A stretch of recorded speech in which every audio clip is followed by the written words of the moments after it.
The last speaker before me, I think, is Senator Cruz, unless someone else is seeking recognition. Senator Cruz.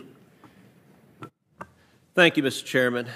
You know, it's interesting to hear our Democratic colleagues seeing boogeymen under every rock. And there is the frightful specter of the NRA on one side. There's the frightful specter of the Koch brothers on the other side. There are charts of dark money with red string and all sorts of perceived connections. There is a simpler explanation, which is that the American people actually value our right to keep and bear arms. You want to know who the members on this side are listening to? It's not some interest group. It's the hundreds of millions of Americans who want their constitutional rights protected, who want to be able to defend their families, and who don't want to see the government taking away their right to defend their home, their lives, and their family. That's something our Democratic friends don't seem to understand. This is not about a checkbook in Washington, D.C., This is about millions of constituents at home. I promise you, when John Cornyn and I go home, it's not the NRA we're worried about. It's Texans looking at us saying, don't you let them take our guns. And there are folks in every state here who feel that way. You know, it was striking during the campaign. In August 2019, Joe Biden was asked about people who think that a Biden administration, quote, means they're going to come for my guns. And Biden replies, bingo! You're right. If you have an assault weapon, the fact of the matter is they should be illegal, period. So we can thank President Biden for letting the cat out of the bag. He's made clear his agenda, and let's use the exact words, they're going to come for my guns, bingo. That's what Joe Biden promised America he wanted to do. And in this case with Mr. Chipman, this is the manifestation of the promise, we're going to come for your guns. Mr. Chipman is a gun control zealot. He spent the last 6 years of his life working for one of the leading gun control organizations. And he came before this committee, and his testimony was remarkable. He testified that he thought Senator Feinstein's legislation on assault weapons didn't go nearly far enough. Now, Senator Feinstein and I disagree on that legislation, disagree strongly. Her sentiments are heartfelt, they're genuine. But Mr. Chipman said Senator Feinstein didn't go nearly far enough. She sought to ban some 2,000 different models of rifle, but he said it didn't go nearly far enough because he'd go after every single weapon people own right now, that he wouldn't just focus on the new sales. He was interested in whatever guns you have at your home right now to defend your family. And to be clear, Senator Feinstein's legislation wasn't just filed, it wasn't just considered in this committee, it was voted on the Senate floor. In the year 2013, I just arrived at the Senate. I was a brand new freshman. Had been here about as long as Senator Padilla, Senator Ossoff. It was the Harry Reid Senate. So I was in the minority. There was a substantial majority of Democrats in the Senate. Senator Feinstein's bill to ban so-called assault weapons, voted on the Senate floor, received 40 yes votes and 60 no votes in a Democratic Senate. Among the senators voting no were Senator Bennett, Senator Heinrich, Senator Manchin, Senator Tester, Senator Udall, and Senator Warner, all Democrats, voted no. And Mr. Chipman says that bill, that in a Harry Reid Democratic Senate could muster only 40 votes, it didn't go far enough. We need to be even more aggressive going after your guns. Now, I recognize in extreme left partisan environments, that sounds like a terrific idea. I recognize that there are Democrats who've run for office promising that we need judges and justices on the Supreme Court who will vote to overturn the Heller decision and to, in effect, repeal the individual right to keep and bear arms. But that's not the view of the American people. And it's not some mysterious lobby in town. It is hundreds of millions of Americans that value their freedom, their constitutional rights. And I got to tell you, this past year, there were a whole lot of Americans who hadn't actually thought a lot about the Second Amendment until suddenly we had riots in American cities all across the country. Till suddenly we had police cars being firebombed and shops being looted and people being murdered on the street in city after city after city. And we saw local Democratic politicians turn a blind eye to the violence. One Democratic politician described weeks and weeks of rioting and burning and violence, described it as, it's the summer of love. Well, I think actually elected officials have a responsibility to keep their citizens safe. I think writing off rioting and criminal violence as the summer of love is incredibly cynical and a dereliction of duty. But you know what? In a lot of those blue states, in a lot of those blue cities in blue states, there were a whole lot of folks that suddenly went to a gun store and said, you know what? If there's going to be a riot outside my house, I want to be able to defend myself if someone starts coming in the door or coming in the window seeking to do harm for my family. And by the way, when you have Democrats proposing abolishing the police, and not just proposing and implementing it in cities like Minneapolis and cities like Portland and cities like New York City and cities tragically like Austin, Texas, slashing the budgets for police and seeing crime skyrocket, and then scratching their heads going, gosh, why would crime skyrocket? We just slashed the budgets for the police. You can understand why people say, if you're going to take away the police officers, for God's sakes, don't take away my ability to defend my family. I think Mr. Chipman is a nominee who is far out of the mainstream. If his position is what he told this committee, that he thinks we should go much further than Senator Feinstein's legislation, which commanded only 40 votes in a Democratic majority Senate, that does not reflect where the American people are. And this nomination is a chance for Senate Democrats to decide. I assume, the membership of this committee, that every Democrat in this committee is going to vote for Mr. Chipman. This tends to be a committee on both sides of the aisle that attracts some of the members who are more comfortable with taking clear positions. But there are at least some Democrats in the conference who, when they go home to their home states, they tell their constituents they support the Second Amendment.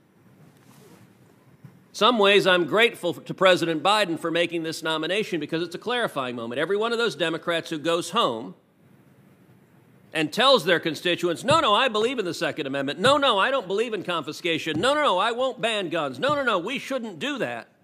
Well, we got a nominee who supports confiscation, who wants to ban guns, who wants a registry, and who was appointed to carry out Joe Biden's promise, bingo, we're coming after your guns. So now it's a chance for each of the 50 Democrats to decide, where do you stand? Thank you, Senator Cruz. Senator Cotton has asked for recognition. Yeah, I'll keep this brief. I think in some ways, David Chipman. Senator Blumenthal, Cornyn, and Kennedy are in the wings. Thank you very much, Mr. Chairman. I wanted to say that I appreciated Senator Feinstein raising the issue of violent crime. I thought that that was an important point to make, and I appreciated her comment that the streets teach you a lot. And I think this is an important context for today's vote and indeed the issues that are facing the committee. As a former head prosecutor of my state, former attorney general of my state, I agree with that comment that the streets teach you a lot. I think that's absolutely right. And what the streets are teaching us now is that we are in the midst of a massive violent crime wave in this country. A massive violent crime wave in this country. Homicides are up over 30% in our major cities over the last year. That includes in my state. I have police officers when I go home to my state who beg me for help. And I mean beg me for help. Whether it's big cities, Missouri's a diverse state. We've got big cities, we've got small towns, we've got rural areas, and wherever I go, police officers come to me and they say, we are desperate for help. We are outmanned, we are outgunned, we are overwhelmed, we can't recruit people, our morale is collapsing, we feel we have no support. It is a simple reality, and the American people are feeling it. The people in my state are feeling it. They are afraid to go out at night. They're afraid to go out on the streets. They're afraid to drop their children off at school. I mean, this is not the United States of America that we should have.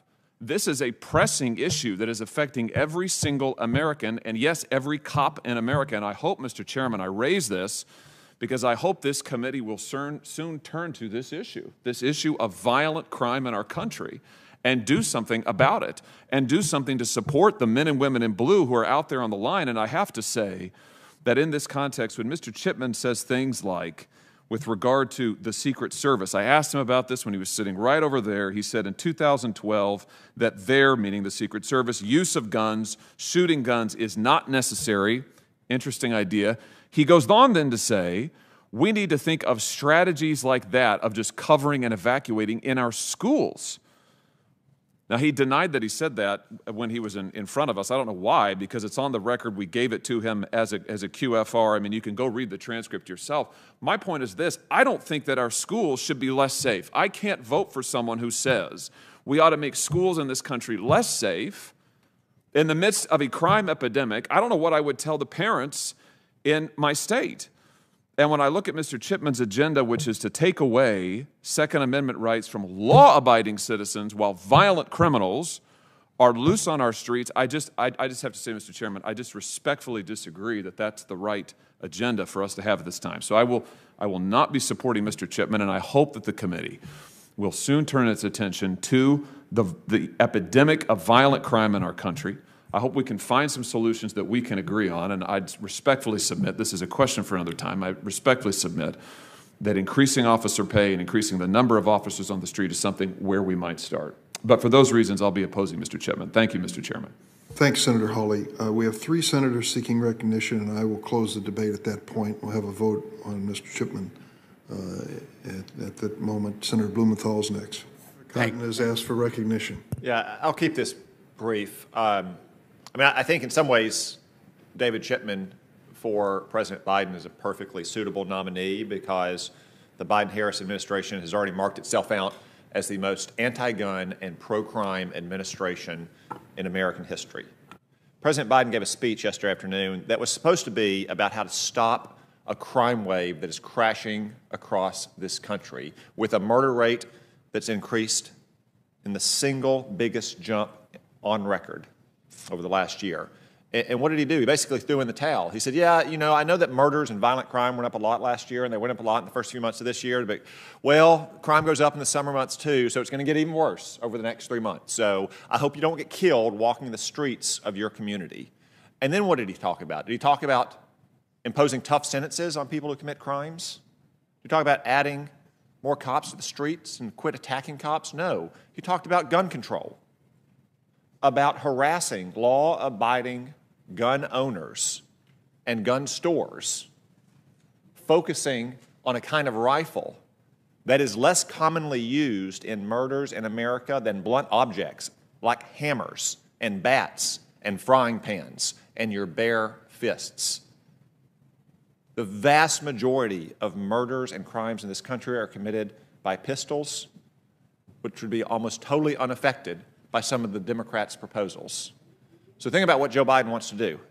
He wants to ignore the gun crimes that are happening in cities across America while he takes away the rifle you have in your home to protect yourself from those very criminals. So again, it shouldn't be surprising that he's nominated a man like David Chipman, an anti-gun radical. In his hearing, I asked him very simply, what is an assault weapon? And he couldn't define it because it's a made-up, fictitious term crafted by a bunch of liberal pollsters and lawyers and politicians in Washington to describe a kind of weapon based on mere cosmetic features. Go into a gun store, look at the labels in the aisles. You can find an aisle for shotguns, you can find one for pistols, you can find one for rifles. You won't find one for assault weapons because it is a fake, made-up term. Now, when I pressed him, he finally acknowledged that he would call an assault weapon, let me be precise here, any semi-automatic weapon larger than a .22 caliber with a detachable magazine. That is almost every modern sporting rifle in America. That is one of the most radical proposals that we have ever heard in Congress. And again, it would do almost nothing to affect the gun crimes that are happening in this country right now. Now, Joe Biden and Kamala Harris and all the Democrats in the Senate can talk about why we have this crime wave. Oh, it's the pandemic. People are isolated. They're unemployed. Woe is us. What are we going to do? Well, guess what? The pandemic is basically over and crime is still going up. Other countries face this pandemic as well. They didn't have such a large increase in crime. Let me tell you why we have a large increase in crime. One, we are letting violent, serious, repeat felons out of prison, as this Congress did with the First Step Act. We are refusing to send them to prison in the first place, as radical prosecutors like Chesa Boudin in San Francisco refuse to even do their job. And three, we are harassing the police for doing their jobs, and we are slashing their budgets. That's why we have a crime wave in America, and until we stop it, that crime wave will continue.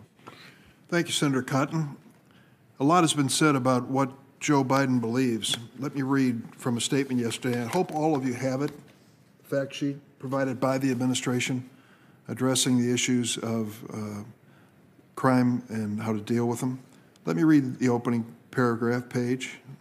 The strategy will use the rescue plan, the American Rescue Plan, which we know full well on the Democratic side, the American Rescue Plan's historic funding levels and clear guidance to help state, local, territorial, and tribal governments get the money they need to put more police officers on the beat, with the resources, training, and accountability they need to engage in effective community policing.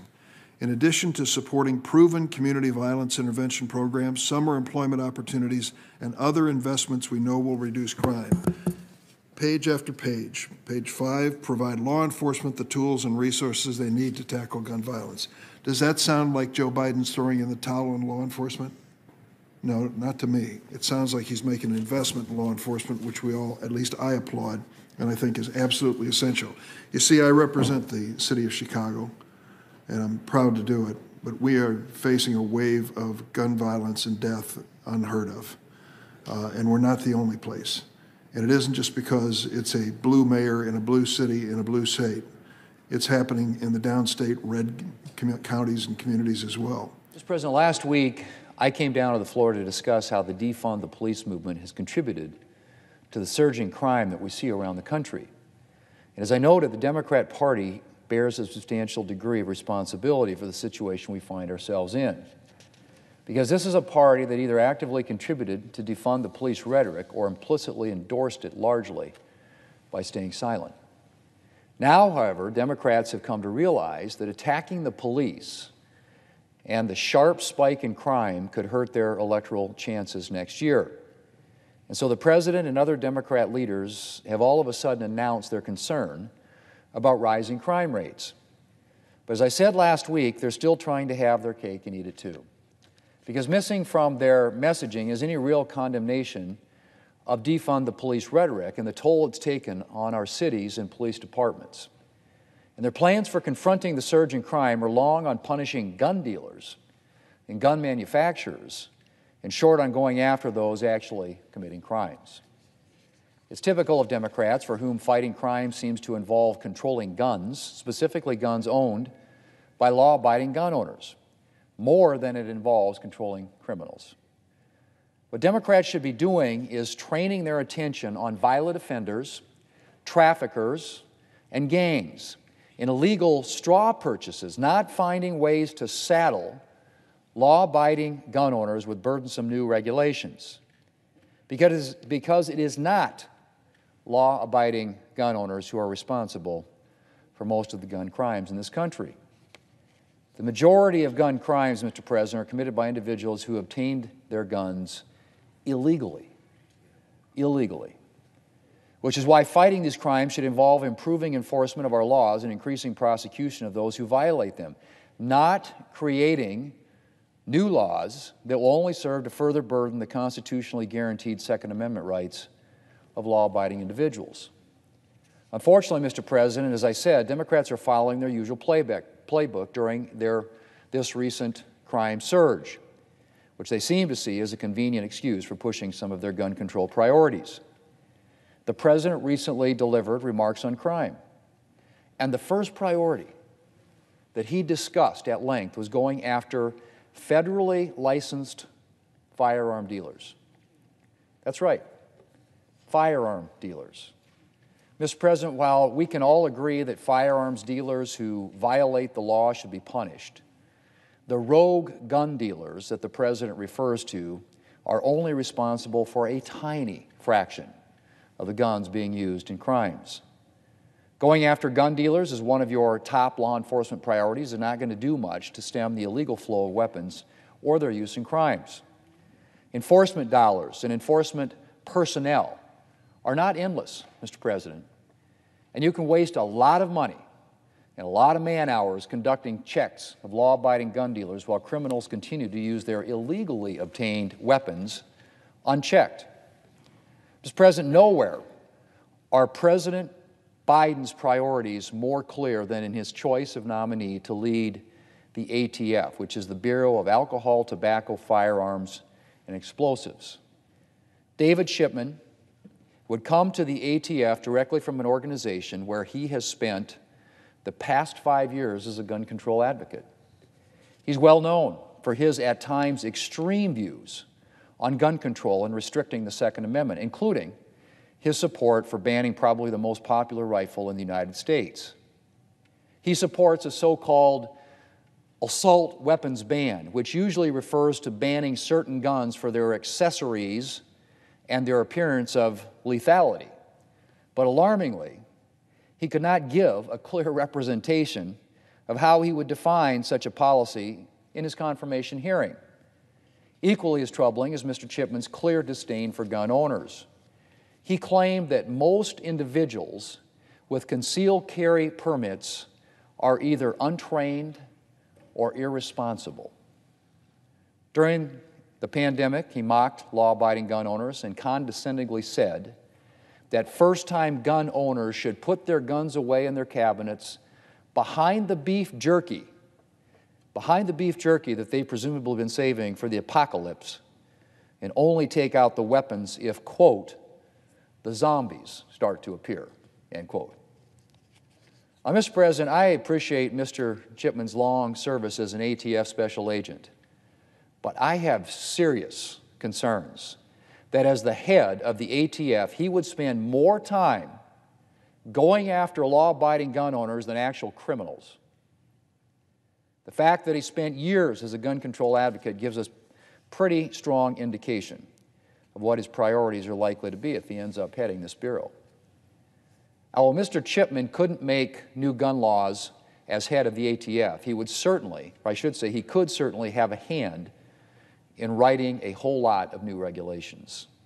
Regulations that could end up substantially burdening Americans' Second Amendment rights.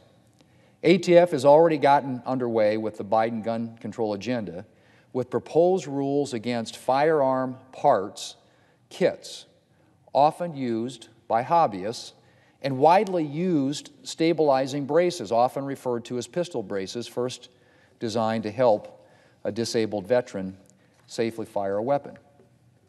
These regulations would turn millions of legal gun owners into potential criminals, and David Chipman would be in charge of seeing them through. Moreover, his demeaning attitude toward gun owners should also disqualify him from the ATF position. An individual who regards law-abiding, gun-owning Americans as a bunch of untrained and irresponsible doomsday preppers waiting for the zombie apocalypse has no business leading a gun enforcement agency. Mr. President, the Vice President, and Mr. Chipman may not like it, but the plain language of the Bill of Rights clearly guarantees the right of law-abiding Americans to own firearms. And that right, like every other right guaranteed by our Constitution, must be respected and protected. And those who exercise their Second Amendment rights deserve to be respected as well. I do not believe we can rely on Mr. Chipman to respect our Second Amendment rights or the Americans who exercise them, which is why I cannot vote to confirm him as director of the ATF. And I encourage supporters of the Second Amendment on both sides of the aisle to oppose his nomination. Law-abiding, gun-owning Americans deserve better than Mr. Chipman to head the ATF.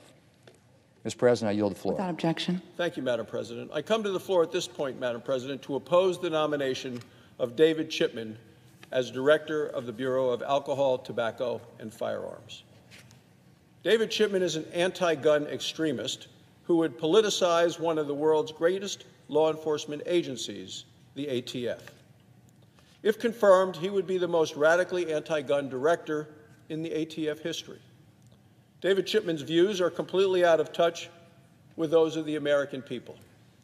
He opposed the Supreme Court case that struck down Washington, D.C.'s ban on handguns, the Heller case. He was party to a legal brief in the case which said the Second Amendment, he said, only protects militias. He supports bringing back the 1994 assault weapons ban, which President Biden often brags that he wrote. Congress let that ban expire because there was never any proof that it brought down crime. During his hearing with the Judiciary Committee, Senator Cotton specifically asked Mr. Chipman to define what an assault weapon is. Mr. Chipman said an assault weapon would be whatever Congress defines it as. Senator Cotton went on to ask Mr. Chipman for his own definition of an assault weapon. He said, any semi-automatic rifle capable of accepting a detachable magazine above a .22. Well, as Senator Cotton rightly pointed out, this would ban most sporting rifles in America. If David Chipman made our gun laws, most sporting rifles would be banned. States could ban handguns. Private gun sales would be illegal. These views are completely out of touch with the views of more than 100 million Americans who are law-abiding gun owners. Worst of all, David Chipman does not have the character and integrity to lead the ATF. He has repeatedly mocked gun owners and impugned people's motives for owning a gun. David Chipman said gun ownership is a way you can get patriotic without having to serve in the military. He said, I'd compare gun ownership to the same reason Americans might want a muscle car. This is not why people buy guns. The American people buy guns to protect themselves, to keep their families safe. The American people are buying guns by the millions right now because they're afraid of Democrats' gun control policies and they're afraid of crime in Democrat cities. Last year, Democrats cut $1 billion in police funding across America. And as a result, we saw the largest increase in murder in 60 years. In response, the American people bought more than 20 million guns, including 8 million guns by first-time gun owners. First-time gun owners, because they realized they weren't able to be protected when those are trying to defund the police. Gun ownership is still going up because Democrats are still defunding police and Democrat cities are in chaos. We don't need an ATF director who mocks nearly half of the country. Recently, we found out another serious concern about Mr. Chipman's character. According to media reports, multiple ATF agents say David Chipman was accused of making racist comments about African Americans. I won't repeat them here. The comments are of great concern. According to the report, the racist comments were reported to the Equal Employment Opportunity Commission, and a complaint was filed against him.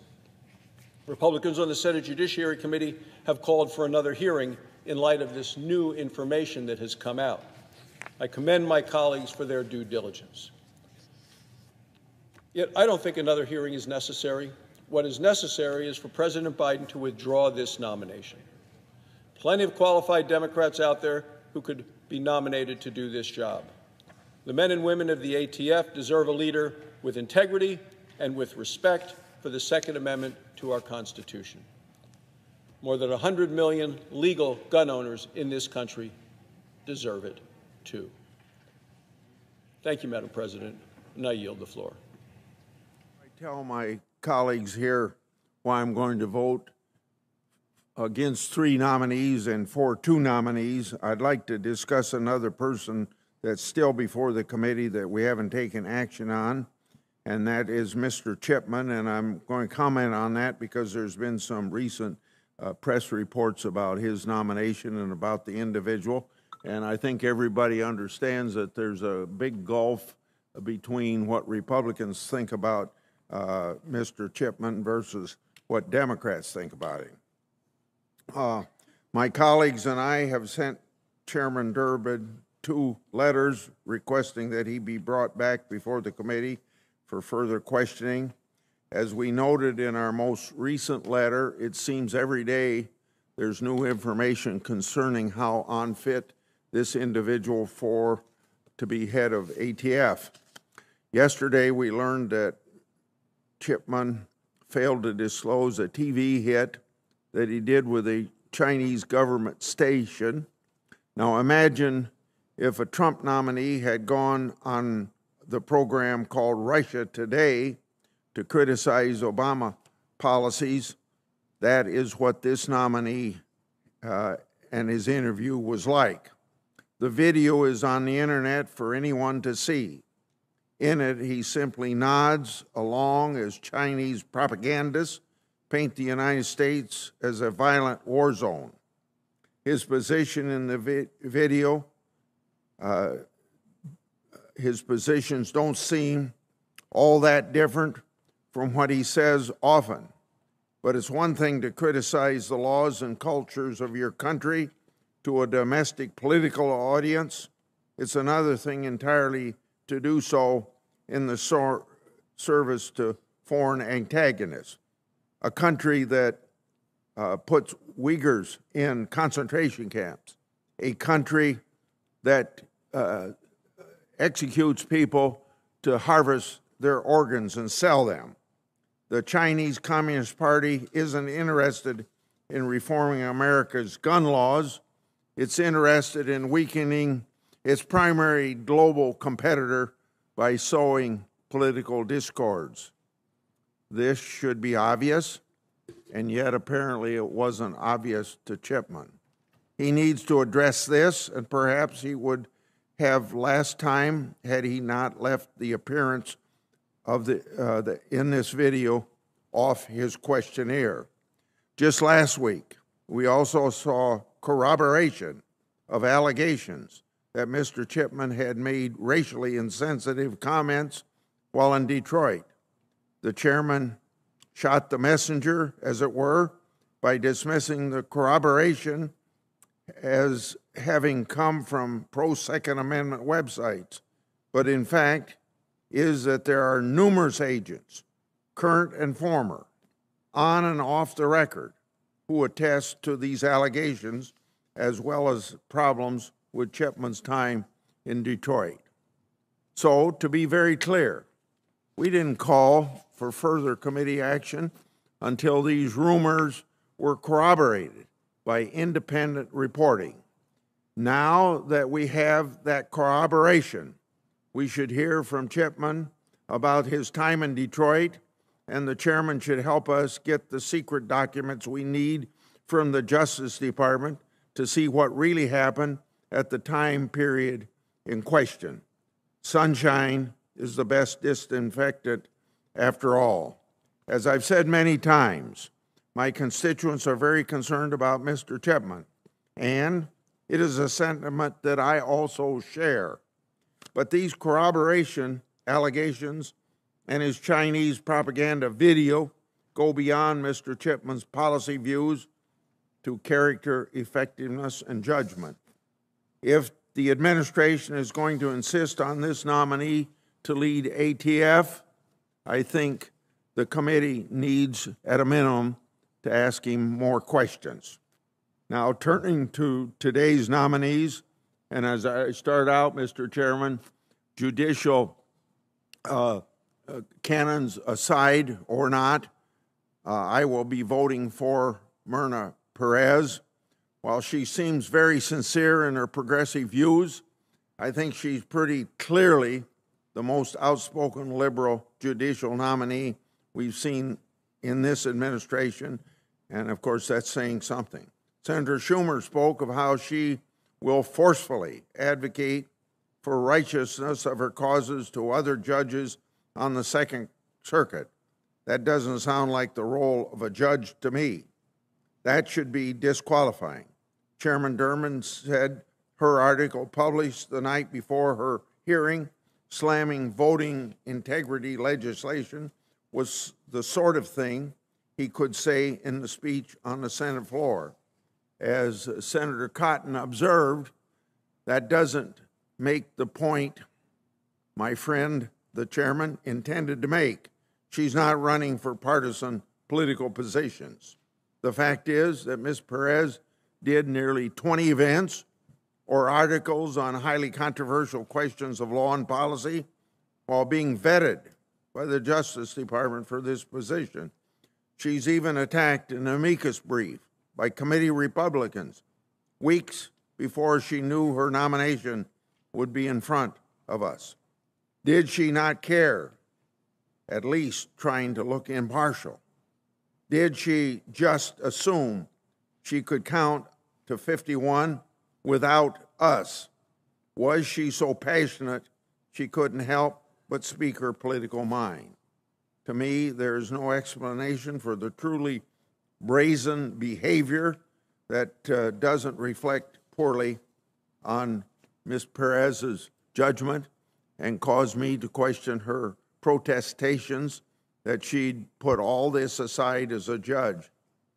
She couldn't stop being an advocate up through the day before her nomination hearing. I'll also be voting against Judge Merriam and Ms. Cobb. While they are qualified, I appreciated how forthright they were in answering my questions. Their background in liberal politics and advocacy are simply too much. I will also be voting against Matt Olson.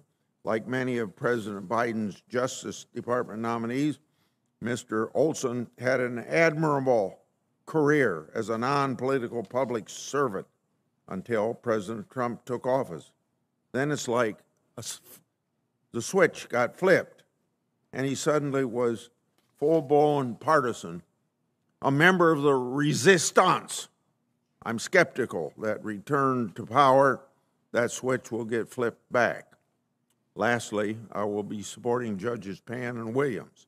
As I said at her hearing, I remember Judge Pan from her previous nomination. I think her time as a prosecutor and a judge make her well qualified for this position. She doesn't have an activist reputation. Judge Williams, very similar. Her work as a magistrate doesn't appear activist like many of the others we've seen in the committee this year, and her time defending municipalities and police departments give her good diversity of perspective. Thank you very much. Thank you, Senator Grassley, and thank you for the French lesson this morning. We appreciate that very much. Mr. Chairman. In terms of priorities, the nomination of David Chipman raises very serious concerns because his record is that of someone with an extreme gun control agenda. Indeed, he argued that Senate Democrats' proposals to ban guns don't go nearly far enough, that he wants to go much further than, for example, Senator Feinstein's bill. He's entitled to those views, but those views are out of step with the mainstream of America. Since his hearing, even more disturbing information has come to light, in particular, two different sets of allegations.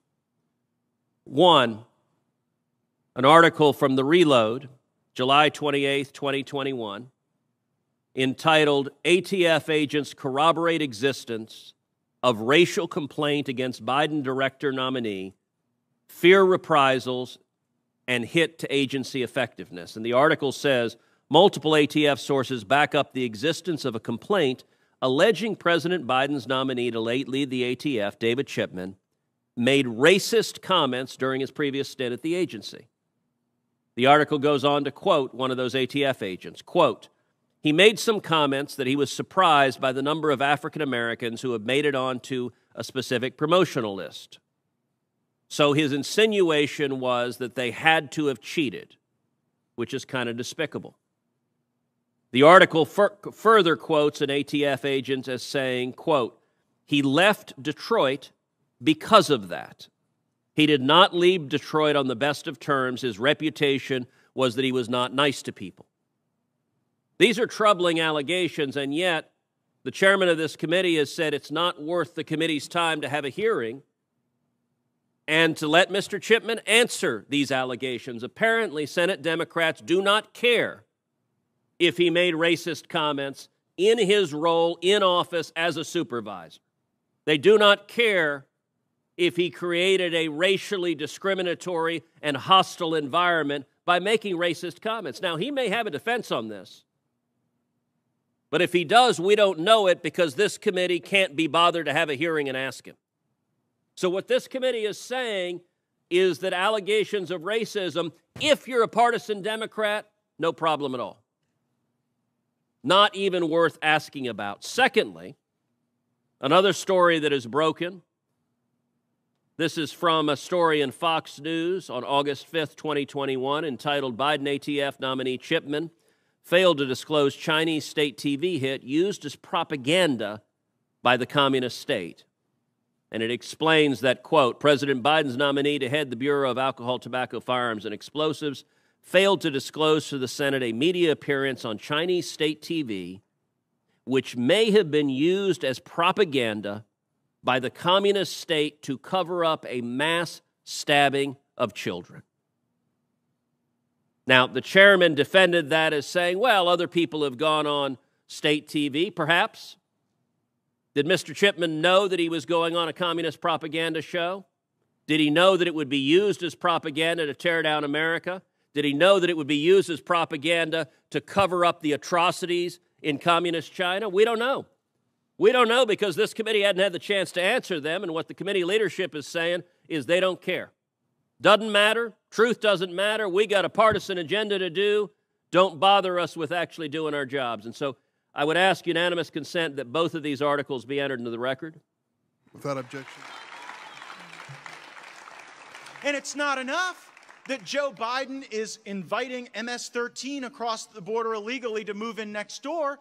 They want to disarm law-abiding Americans. That's nuts. I mean, law-abiding Americans who exercise their Second Amendment rights make themselves safer. They make their families safer. They make their communities safer, and they make our country stronger. We should be encouraging responsible gun ownership, not demonizing it. Have you seen this guy, David Chipman, who Biden has nominated to lead the Bureau of Alcohol, Tobacco, and Firearms? I mean, first of all, alcohol, tobacco, and firearms shouldn't even be a bureau. It should be a chain of convenience stores that we all enjoy. We don't need a bunch of government bureaucrats telling us what shall not be infringed means in our constitutional rights and in the Bill of Rights. But this guy that they've hired is a radical Michael Bloomberg anti-gun lobbyist. He would ban one of America's most beautiful firearms, the AR-15. I mean, there are so many Americans who use and enjoy an AR-15, pretty good for hunting hogs in the American South. I don't know if you guys do that up here, but also essential to preserving the liberty of a free state. Every Republican has voted against David Chipman's confirmation in committee, and he will be coming to the floor. He needs every Democrat senator's vote. And as of right now, he doesn't have them. There are 3 key votes: Angus King of Alaska, John Tester of Montana, and of course, Joe Manchin of West Virginia. Now, people like guns in Alaska and Montana and West Virginia, and they need to let their senators know.